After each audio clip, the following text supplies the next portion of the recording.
Hey you guys, Jay here. I just wanted to give you a little bit of information on the video before it gets going. This was a very deep rabbit hole that I fell into, and I've got a lot more information, but I'm unable to publish it. There's a lot of different people's names that are directly involved in this, part of a criminal gang that's caught up in Lithuania, and for your own safety and for my safety, I didn't want to publish that information. Instead, what I'm aiming to do with this video is show you the scam, show you how to avoid it, show you what it could possibly lead to, and to try and keep you as my viewer base safe at all times. Please enjoy the video, and remember, do not attempt to recreate or recover any of these wallets.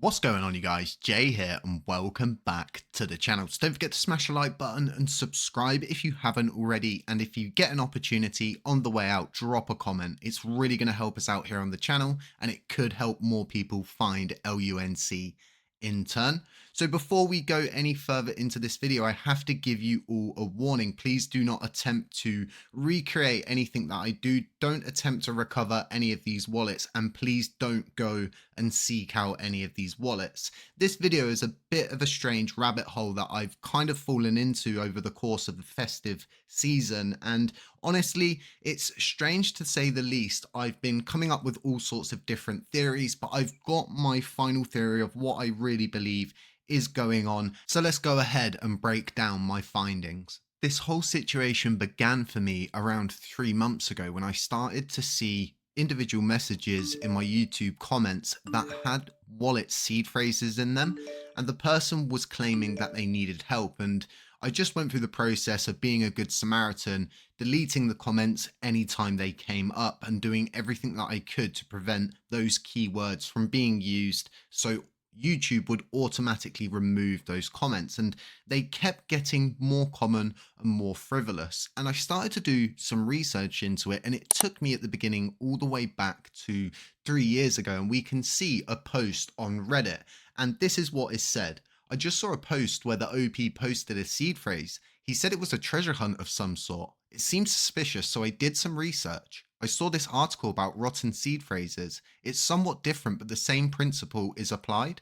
Basically, what the scammer tries to do is trick a user into installing a wallet using a compromised seed phrase that then the attacker has access to.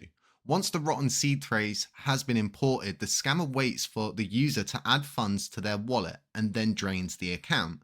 And this was all I could really find, and anything else I could come across was more or less the same, and I really didn't understand it. So when I started to look a little bit deeper, I came across this article that had been written pretty recently on December 23rd, and it's Russia's Kaspersky warned scammers post crypto wallet seed phrases on YouTube to steal funds. But what we're actually seeing is these scammers funding wallets to steal their own funds.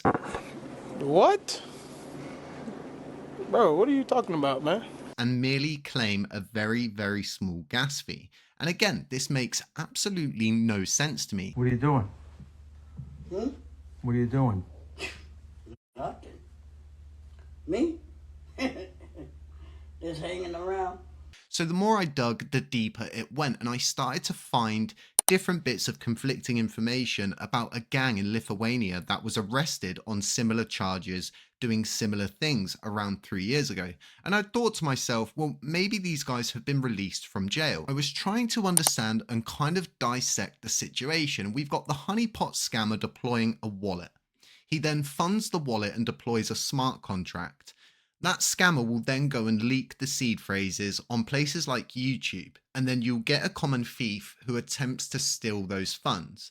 But there's not enough funds to complete the transaction.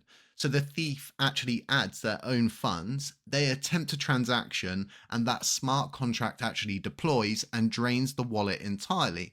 And I thought to myself, as an end result, are they really trying to get at a couple of dollars gas fee each time? I mean, how successful could this thing be? So again, the deeper I thought about it, the more times I stood there in the shower with this thing sending me into a crazy rabbit hole. Now let's talk about the mail. Can we talk about the mail, please, Mac? I'm dying to talk about the mail with you all day, okay? All I could think about was, this is clearly part of a bigger money laundering operation. Now we're able to actually understand why this scam is running amok throughout the YouTube ecosystem. We can better understand the real motives behind the laundering of dirty crypto. And firstly, what we're looking at is the disguising of transactions as victim activity. The scam itself creates the appearance that funds are moving due to the actions of an unsuspecting victim. Again, by involving the random third party, the scammer can actually make those illicit funds seem like they've passed through multiple independent wallets, again confusing the original source of the money.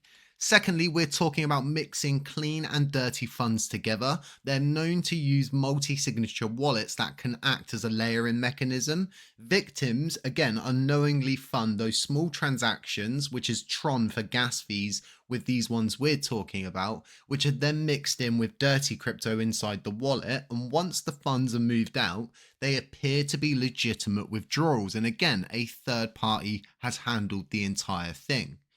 They're avoiding direct association with those dirty funds. By having victims interact with the wallet, scammers create a plausible deniability layer for themselves. Any analysis of the blockchain activity might show legitimate third-party interaction rather than direct movement by the original criminals.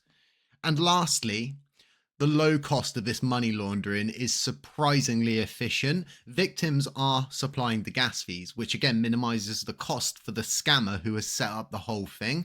The stolen TRX is a small price to pay for effectively laundering funds into a more usable state. So why does this theory make so much sense? The approach actually aligns with modern crypto laundering techniques that we've seen previously with the Bitfinex hack. These often rely on creating complexity in the transactions that are there to more or less frustrate blockchain analysis tools. Again, we're seeing the use of multi-signature wallet setups, which introduce an additional layer of trustlessness, ensuring that the scammer themselves never directly handle any of the funds at any of the stages that are incorporated. And each time the funds are washed, we're actually seeing them become more usable. And depending on what country they're basing themselves in, they could be raking in tens of millions of dollars. And we've actually seen a recent article regarding a Russian scam team that were utilizing their dirty crypto funds that they had laundered to buy properties on the British housing market. In conclusion, from my perspective, this isn't just about scamming people for a couple of bucks in Tron gas fees. It's likely a deceptively simple facade for a much larger operation aimed at laundering stolen or illicit crypto funds. This whole apparent low value scam really is serving as a smokescreen to avoid scrutiny and potentially fund larger criminal enterprises. I have no doubt many people will fall victim to this scam in the future. And the kind of ironic part about it is when we think about the kind of people who really would go ahead and drain someone's wallet when they've reached out to them for help, really kind of deserve to get a kick in the backside. But again, that kick in the backside's only a couple of bucks. The scam itself is very intricate when you dive into it and look at all of the relevant information instead of just accepting the fact that this is just for a couple of bucks. So here we are at the end of the video. Guys, be careful. Do not attempt to recover any of the wallets I have shown in this video, nor should you go out and seek any of these wallets and attempt to recover them. You could find yourself with law enforcement at your house one day wondering why you facilitated a $10,000 crypto transaction to some random guy in some random country. Always beware of scammers. Do your own research, double check everything, even when it comes down to simple transactions. If you need to send a $1 test transaction first, do it. You can never be too careful in cryptocurrency. Again, I cannot stress this enough. Do not attempt to go and recover any of these wallets. And aside that, guys, stay safe, stay humble, stay aware, and we'll catch you in the next one. Shoo!